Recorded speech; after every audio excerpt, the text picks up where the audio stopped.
It is Monday, April 1st, and I am doing an update.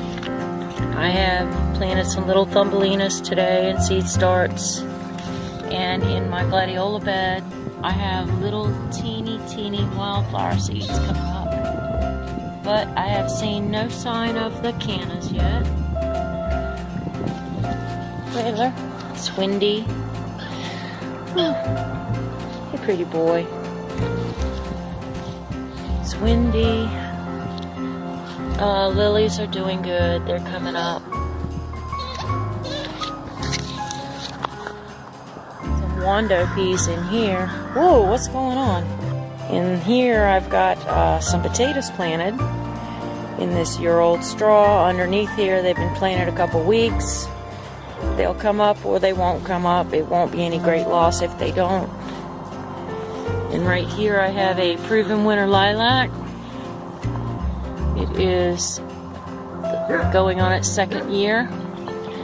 It's supposed to be heat tolerant. And I just put a little compost over there and watered it. And my compost is just basically grass clippings, leaves, and old flower pot dirt and stuff that I pull out of my garden.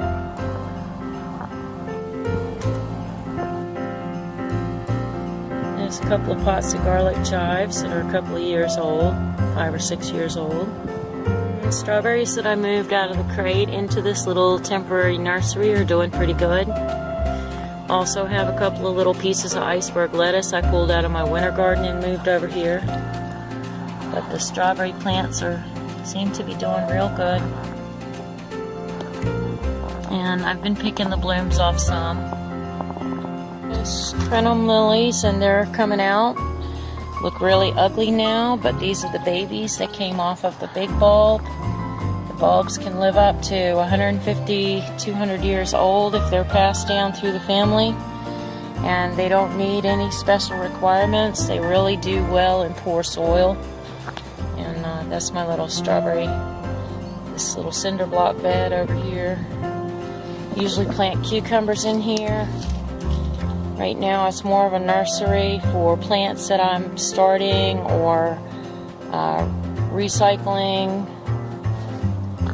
pieces for friends and family to give. And got a couple crepe myrtles and some periwinkle, rose bush, Rose of Sharon, some dragon grass. I'll move into another bed that has a crepe myrtle in it.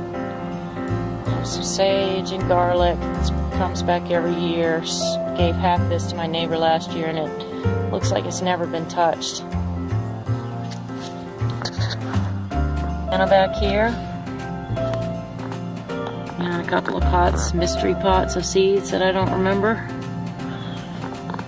These are my Thai impatiens, or actually balsam flower. Figs are starting to show signs of life. New little leaf furls up top. Let's see. The ones with just the sticks haven't shown anything yet.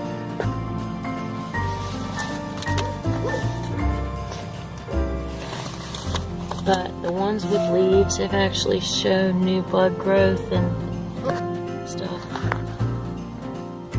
Just got some Thumbelina, super cheap 50-cent pack of dwarf zinnias up here. And these are all my containers of seed starts that I did, and it's been since the 19th and no signs of life so far. So it's a beautiful day, April 1st, sunny. I'm walking out here in bare feet because I need to get some microbes into my body. Dug up a couple of crepe myrtles and put them in pots, and I got some nice little leaf buds coming out on those.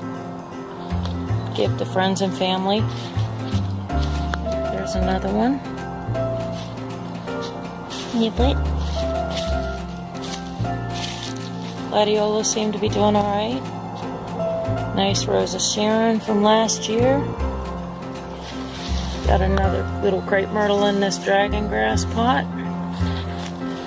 Just pansies in the cinder blocks, more miniature sedum. Does great in full sun and shade. Strawberry beds sharpening up. Leftover iceberg came up from seed from last year.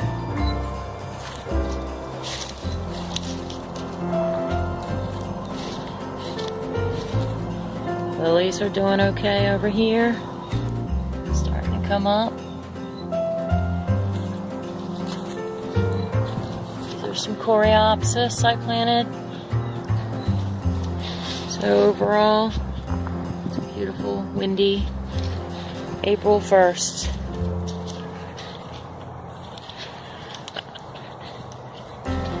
We got some pansies in pots and violas.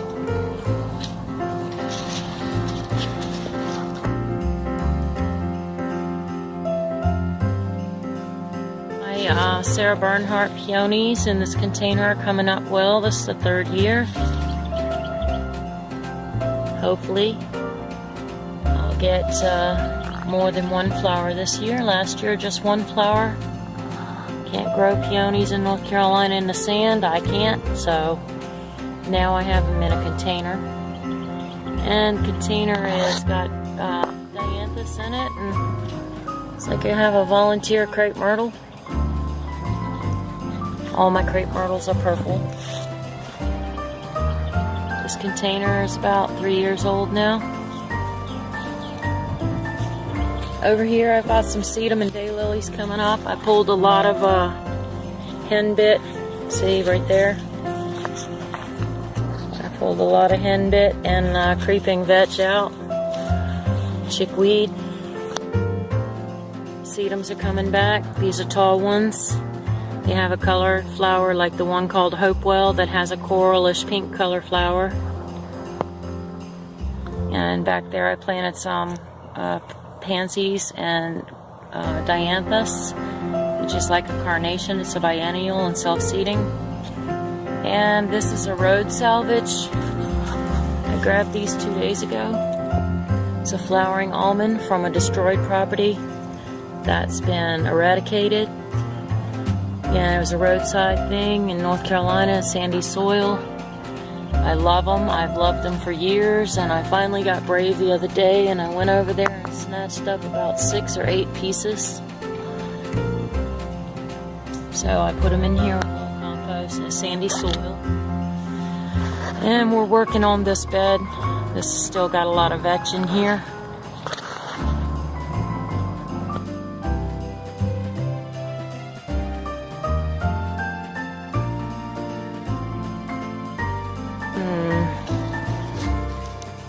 One butterfly bush survived I got last year, the other one broke in half. These are purple coneflowers. I separate them every year. I'm probably going to leave them this year. More glads. I've got a baby gem boxwood. I love boxwoods. They don't grow real well here. This is 2nd year. Some spotty little yellow garden roses. It's the bee balm, Leonarda. It's pink purple. It's already, I'd say it's almost a foot high. Every year I just let it go natural and break the loose top canes off, and I go in here and I grab all the Leonarda seed pods and break them up and just sprinkle them all in the garden. Getting a good stand of it now. It'll get about 4 foot high. These are coreopsis from last year, perennial flowers, more Leonarda, sweet peas and creeping vetch.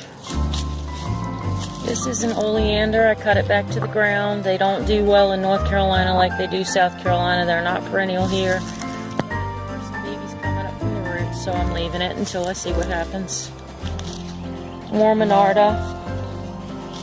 All this liriope has a beautiful little purple flower on it. I brought it from my homestead in Virginia about 15 years ago. These are 2-year dianthus. Some people call them, I don't know, if the ones with the big round saucer-shaped seed flower pods, they're Sweet William, but these are biennials. They seed themselves. That big thatch back there is all salvia. Yep, salvia, little girl. So the salvia will self-root, and it will not self-seed, but self-root. And it looks, all this dead wood, it looks really dead. I did cut it back, but it blooms on 2-year blooms, and what will happen is all this wood will get little red and white snapdragon looking flowers. They call it lipstick salvia. It smells real good. Hummingbirds love it, and it comes back every year. From my old homestead in Virginia. Bridget? Oh, Bridget. Say hi, pretty Bridget. That's Bridget Jones and her mother, little girl. Little girls, the mom has a feline asthma, so she hasn't been properly spayed because of the breathing problem. But this is my flower that I adore, and I'm trying to grow it here in North Carolina, kind of on the fence line, in an undisturbed spot. But at the time when I had this on my homestead, it was a bush that was in a diameter of 10 feet and about 7 foot high. And it's really pretty, and if anybody knows the name of it, please let me know. It has a sawtooth type leaf. And it has these beautiful little flowers that look like little chrysanthemums. They bloom until fall. It's perennial. And it's woody. See, the woody stems. That's all that's going on for me. Hoping these peas are going to come up, second planting. And maybe some spinach and radishes, and maybe some potatoes are underneath that straw. Y'all have a happy April 1st.